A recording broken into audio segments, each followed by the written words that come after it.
Untungnya loh, kemarin itu aku nggak coba nakut-nakutin majikan atau ngancam majikan mau ngelaporin ke Safari Indonesia atau KJRI di sini gitu. Bisa-bisa aku malah diketawain majikan gitu, karena pada faktanya KJRI nggak bisa berbuat apa-apa kan. Kemarin tuh sebenarnya aku udah niat banget untuk pulang ke Indonesia, walaupun aku harus beli tiket sendiri karena ulah majikanku yang mengexitkan aku. Tapi untuk masalah tiket itu kayak ribet gitu loh. Kemudian aku coba konsultasi sama beberapa calon bos yang aku temuin, kemudian juga maktab, tapi jawabannya seperti itu aja gitu. Aku sebagai TKI resmi, di ujung-ujung harapanku adalah berharap bisa dibantu sama KJRI, tapi ya kenyataannya zong aja sih. Assalamualaikum warahmatullahi wabarakatuh. Apa kabar? Terima kasih kalian sudah klik video ini. Semoga kalian sukses dan pastinya sehat. Jadi aku akan sharing-sharing pengalamanku pribadi. Semoga kalian bisa belajar dari pengalamanku, bisa berpikir, oh iya ternyata faktanya itu seperti ini gitu loh. Faktanya mungkin nggak semua orang bisa menerima sih. Jadi buat teman-teman semuanya yang ngikutin video-video tentang saya yang diexitkan sepihak oleh majikan, kemarin tuh sebenarnya udah niat banget, ya udah gitu. Toh di Indonesia dimanapun kita tetap bisa hidup kan, nggak harus di Arab Saudi. Di Indonesia juga bisa dekat dengan keluarga gitu. Akhirnya ya udah aku pulang sendiri, walaupun harus beli tiket sendiri. Jujur ya, ini menurutku pribadi sih. Saya sebagai TKI yang resmi, tercatat di Arab Saudi, punya kontrak kerja, punya igoma, punya majikan, semuanya jelas gitu loh. Ketika aku punya masalah, ibaratnya puncak tertinggi harapanku adalah KJRI, bisa dibantu sama KJRI. Apalagi bidang ketenaga kerjaan di KJRI itu pastinya harusnya bisa bantu. Cuman faktanya ya gitu-gitu aja gitu loh. Jadi kita disuruh lapor sendiri, pergi sendiri, diurus sendiri. Nanti kalau KJRI dibutuhkan akan maju. Jadi kita disuruh sendiri gitu loh. Dan tidak ada harapan bahwa masalah kita itu bisa dibantu sama KJRI. Untungnya loh, kemarin itu aku nggak coba nakut-nakutin majikan atau ngancam majikan mau ngelaporin ke Safari Indonesia atau KJRI di sini gitu. Bisa-bisa aku malah diketawain majikan gitu, karena pada faktanya KJRI nggak bisa berbuat apa-apa kan. Aku masih berusaha untuk cari informasi atau solusi terbaik dengan sisa waktuku yang mepet banget untuk visa final exitku berakhir. Akhirnya aku dapat 2 calon kafilku yang terbaik, ibaratnya yang 2 ini aku pilih di atas, paling atas gitu. Jadi aku punya beberapa calon majikan yang aku saring mungkin nggak cocok dengan gajinya, tempatnya, usahanya. Akhirnya 2 yang terkuat ini.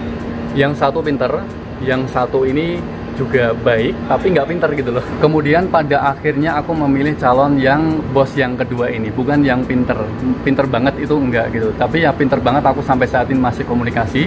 Tapi aku memilih calon bos yang satu ini karena gajinya alhamdulillah lebih gede, kemudian jam kerjanya juga lebih singkat, terus kerjanya itu nggak putus-putus gitu loh, putus nyambung.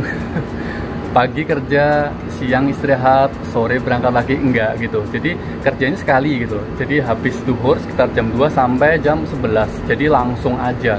Kemudian orang-orangnya juga baik dan pastinya kerjaannya itu aku senang gitu. Akhirnya aku coba nego sama bos, kemudian calon bos juga komunikasi dengan bosku yang saat ini. Akhirnya ya udah gitu. Karena calon bosku yang saat ini memberikan penawarannya lebih dari yang sebelumnya, jauh lebih banyak lah intinya gitu. Akhirnya ya aku berusaha untuk ngalah gitu loh. Maksudnya aku nanya ke bos maunya berapa, ngasih uang berapa gitu. Akhirnya karena gajiku yang saat ini jauh lebih tinggi, ya udah gitu, kayak nggak apa-apa lah gitu, anggaplah membantu bosku yang saat ini mungkin karena rugi. Yang pasti rugi bukan karena aku gitu, cuman ya udahlah nggak apa-apa, kasihan juga. Dan aku nggak pengen ribet gitu loh, karena udah capek banget. Akhirnya dengan nominal yang disetujui antara kita, akhirnya ya udahlah aku kasih, intinya kayak gitu. Tapi sampai saat ini aku tuh masih komunikasi dengan calon bosku yang pinter tadi, yang memberikan banyak informasi seputar ketenagakerjaan di Arab Saudi. Alhamdulillah masih komunikasi dan beliau juga masih berharap aku bisa pindah sama dia. Cuman ya mungkin kemungkinan besar bahwa aku pindah sama majikan yang aku pilih ini sih. Jadi ada beberapa pesan yang aku mungkin bisa sharing ke kalian semua ya. Kalau kalian punya masalah apapun, kalian tuh kayak jangan terlalu berharap sama orang lain atau pihak lain untuk membantu gitu. Jadi kalian harus benar-benar yang berusaha semaksimal mungkin. Kalaupun kalian masih berhak untuk dibantu, insya Allah akan bantu gitu. Tapi kalau udah ya segitu, ya udah kita harus pasrah sih. Jadi dari kejadian kemarin itu aku alhamdulillah ya nggak pernah punya masalah ya. Dan aku selalu menempatkan KJRI kebetulan yang terdekat di sini, bahwa KJRI adalah tempat pelindungku yang benar-benar kuat. Apalagi aku sering kasih informasi seputar TKI, harus seperti ini, harus seperti itu gitu. Dan harapanku sih aku bisa dibantu sih, tapi kenyataannya tidak gitu. Jadi saya pribadi kayak menempatkan KJRI ini di puncak pertolongan yang bisa aku harapin, tapi ternyata zonk gitu. Jadi intinya kalian harus berusaha sendiri. Toh kalau kalian pada akhirnya misalkan kayak saya harus pulang ke Indonesia, berarti ya udah gitu. Kalian udah saatnya harus pulang ke Indonesia.